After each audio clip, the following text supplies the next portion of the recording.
Welcome back to episode 69 of Monsters and Stuff, including me, the Ben Saunders, and me, the Garrett Beller.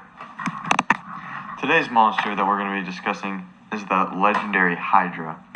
Monsters and Stuff brings you back to the time of gods and magical creatures. In today's podcast, we'll be telling the story of the legendary Lernaean Hydra. Get ready for Hercules, gods, and devious strategies in this episode. Hopefully, you'll learn a little bit about the history and exciting stories from the past. So the main origin of the Lernaean Hydra is it is a serpentine water monster in Greek and Roman mythology. Its lair was the Lake of Lerna in the Argolid, which was also the site of the myth of Danaides. According to Hesiod, whose early writings on Greek mythology date back to the 7th or 8th century BC, the Hydra was one of the terrifying children of Typhon and Echidna. Typhon was the child of Gaia and Tartarus, the earth and the underworld, one of the most fearsome foes of the Olympian gods. Descriptions of him vary, but the ancient sources agreed that he was an enormous monster associated with snakes and fire. The Hydra was very interesting in many ways. Its main features was that it had poisonous breath and blood so virulent that that even its scent was deadly. The Hydra possessed many heads, and the exact number was always different. So every time one head was cut off, two would grow back. So the Hydra always had so many heads that no one could ever stop it. Another interesting thing is the Hydra, along with the monstrous dog Cerberus and Orthus, was agreed to be siblings by many of the Greek and Roman mythology writers.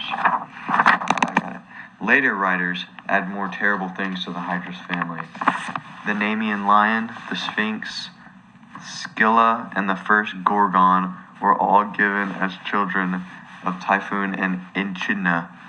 Like many of its siblings, the Hydra was a beast with many heads. The number changed between accounts, with the most ancient descriptions showing 6, and later writers increasing to the number as many as 50. The monster made its home at Lerna, which at the time was the great site of a great lake and swampland. The narrow strip of land on which it sat made avoiding the hazards of such terrain almost impossible for anyone passing through. This lake was said to be bottomless.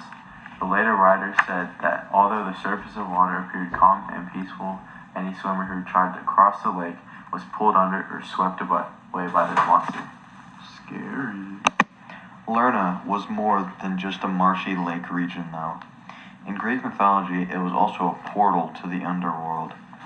These entrances to the underworld were all thought to exist all over the living world, hidden in remote and dangerous locations. In addition to the natural dangers, the Greeks believed that such gateways were guarded by fearsome and hideous creatures who would kill any mortal who came too close. By making its lair at Lerna, the Hydra served as one of the many guardians to the realm of the dead. The monsters who watched over these sites served not only to keep the living from wandering into the lands of the dead, but also to make sure the souls of the dead could never escape. Like the Hydra, many of these monsters have numerous heads to allow them to always have an eye on the gates to Hades' realm. And again, like the Hydra, they were often associated with snakes. For example, its brother Cerberus guarded the gates that lay beyond the river Styx. Cerberus was a giant multi-headed dog, but its tail was a snake, and it was often shown with snakes' heads protruding from its body. Like, that's so interesting.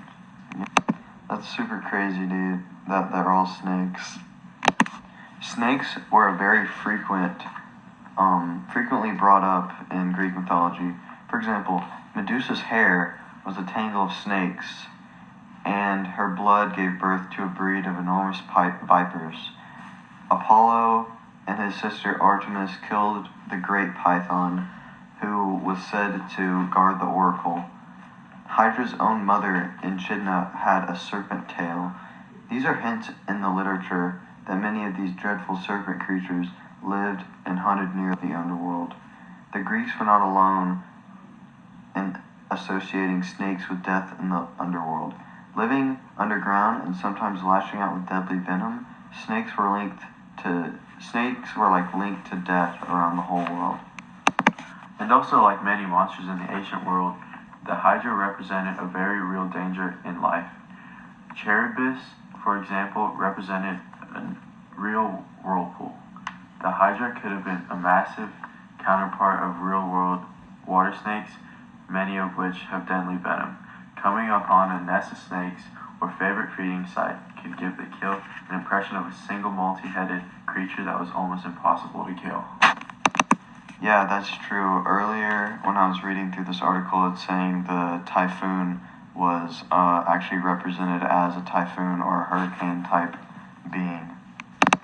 Also, in fact, the creature's name came from Greek word for water, hydria. The Hydra also could have had more symbolic meaning. The swamps where it made its home could prove just as deadly as any living creature.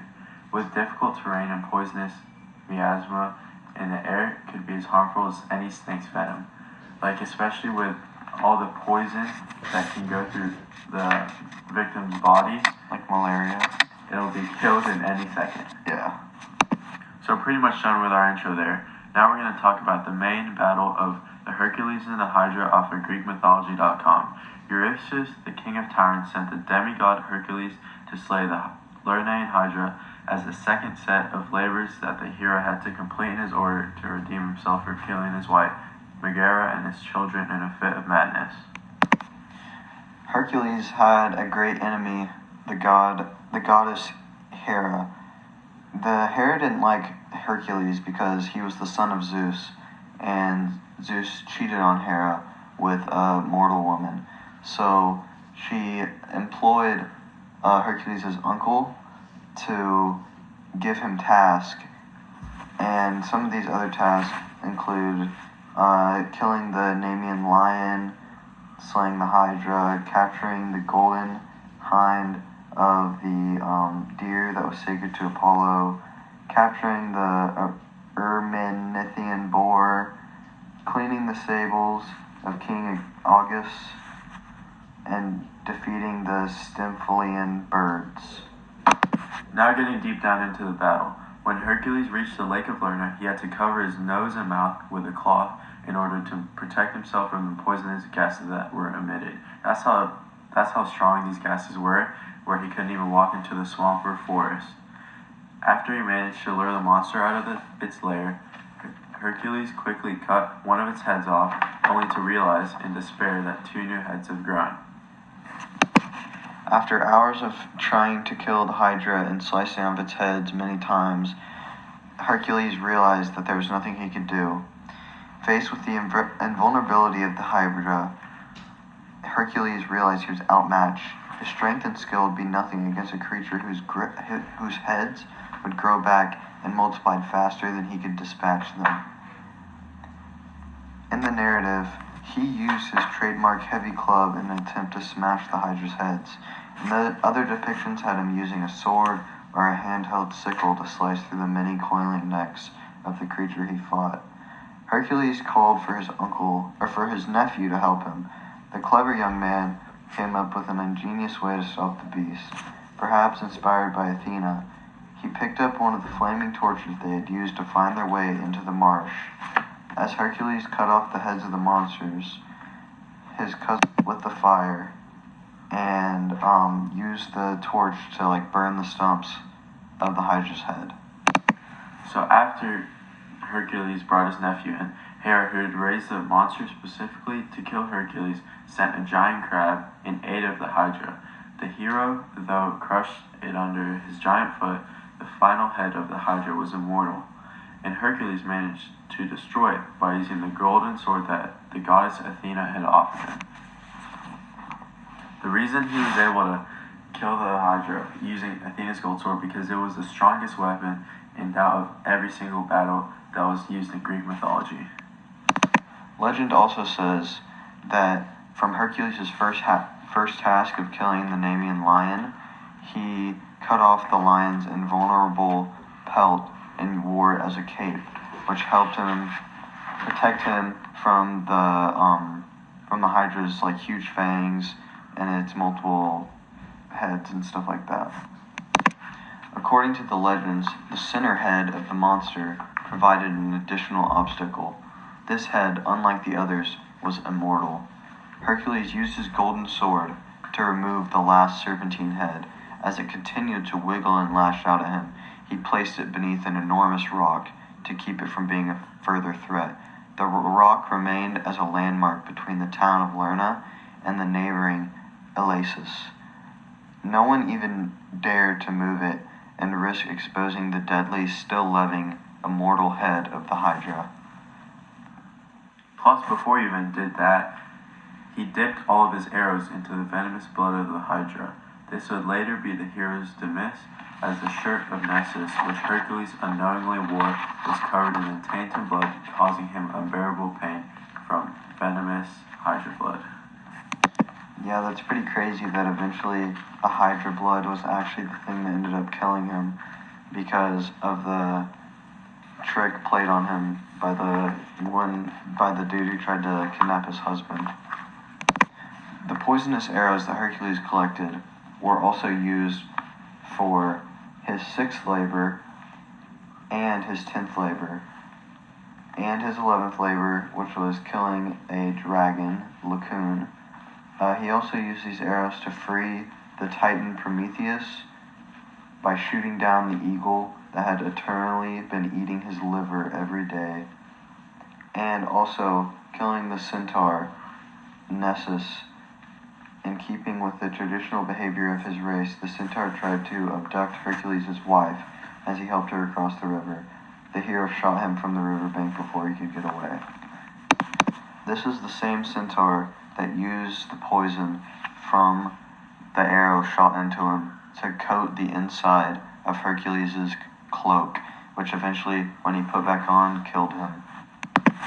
Plus, I think my favorite part is that the last poison arrow he had before he died was used to kill Paris at the height of the Trojan War. And after Hercules died, he was considered a true god now to this Greek mythology.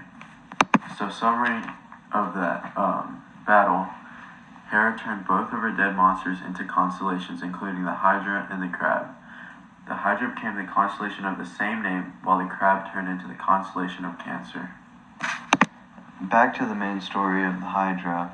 Eventually, when Hercules went back to Eurystheus, his uncle said his task was invalid because he used his cousin to help him. And Hercules ended up getting 2 additional tasks to replace the one he had gotten help with and a different one later on that he'd gotten help with. And the one that replaced the Hydra, the task that replaced the Hydra, was stealing the golden apple of immortality from a giant dragon guarding him. He did this by tricking one of the Titans who, legend has it, has to hold up the sky from a mountain in Greece.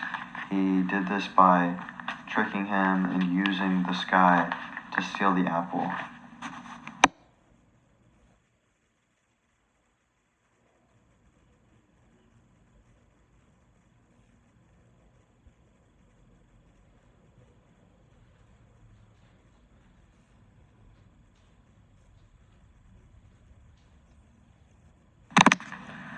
So now we're going to talk about how the Hydra is in one of the movies, Percy Jackson and the Olympians. And this movie was made in 2010. So the Hydra was featured in this movie by Percy Jackson and his friends trying to take it down. But in this movie, the Hydra was certainly different. It was mainly on land and it spit out fire, and it also looked very, very different than how we described it. It had very weird neck shape and had very sharp teeth that would destroy someone in less than 2 seconds. The Hydra is also in the modern day Hercules movies, obviously, but that's just because it was one of the Hercules' 12 labors. In this movie, the Hydra is depicted as... And a very different thing, going back to the Percy Jackson movies, that the Hydra in this was actually scared of water because at one point Percy Jackson spawned a wave, like going to back him off, and then because they spit fire, they got scared of it, and that's how he defeated it to back it off. Yeah, that's really strange because of the whole being in Lake Lerna and stuff. Yeah, so, and then I didn't realize, but after they backed it off, the Hydra came back like a couple minutes later, and they didn't have any other way to defeat it because Percy Jackson has used up his powers. So the only way they defeated it was that before they cut off Medusa's head and covered her eyes where the snakes couldn't turn anyone into stone. But when they uncovered their eyes and showed them to the Hydra, then it turned the Hydra into stone, and that's how they defeated it. That's a really cool way to defeat the Hydra. Back to the Hercules. In the Disney Hercules movie, the Hydra is depicted as only having one head to start off of, and instead of like 9 or whatever the legends say, it's either like 6 or 9 or something like that. And then, but then after every time Hercules cuts off a head, more of them grow back, just like the legend and that type of stuff. So yeah. Another modern day like Hydra reference, which is kind of weird, is from the Avengers. If you ever watch Captain America, the Hydra is the evil organization run by like the Nazis, and their symbol is actually like the multi-headed snake type thing, but it has more of like a skull type of theme to it, but also from the movie that like confirms that they're talking about the ancient Hydra is just that they make references like if you cut off one head, more will grow back, or just references like that, which just leads us to believe that they're talking about the ancient Hydra. Okay. So after all these movies and this interesting stories, we have one weird connection that we want to explain. One of them is that the mythical monster's connection to water and the sea has lived on in the names of many ships and ship classes around the world. So this example is actually a real-life example that people still use to this day. The British Royal Navy and the Greek Navy have named ships Hydra since the 18th century. The most recent Hydra in the British fleet was not a warship, but rather one dedicated to scientific research. The HMS Hydra was launched in 1965 as an oceanic survey vessel and is in still use under a different name in Indonesia. Its motto was the Latin phrase Ut Hercules Perseverantia, like Hercules preserve. In mathematics, the Hydra game was developed as a logic exercise in relationship to a good science theorem. Another strange, interesting fact is the Hydra. Like many ancient Greek myth, the story of the Hydra has its roots far deeper in history. To trace the origins of the Hydra, you have to look beyond the Mediterranean and to ancient cultures like Aztec and Mesopotamia. The closely related civilizations of Assyria, Babylon, and Sumer gave rise to many of the legends and deities that were eventually seen in Greece and throughout Europe. One of the most popular deities in ancient Mesopotamia was Ninurta, a god of hunting, agriculture, war, and law. His strength and exploits made him particularly loved by the Assyrians. The reason I bring up Ninurta was because he also had to go through 12 labors and was also, his labors were compared to Hercules's, like stealing a magical cow, killing a giant serpent creature, killing a bull, capturing the lion, all sorts of stuff that just line up and make it like really crazy that like these two legends from across the ocean were so similar.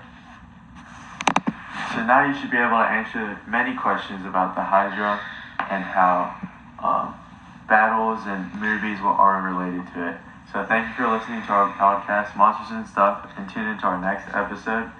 And thank you from me, Ben Saunders, and me, Garrett Beller. Have a great day, listeners.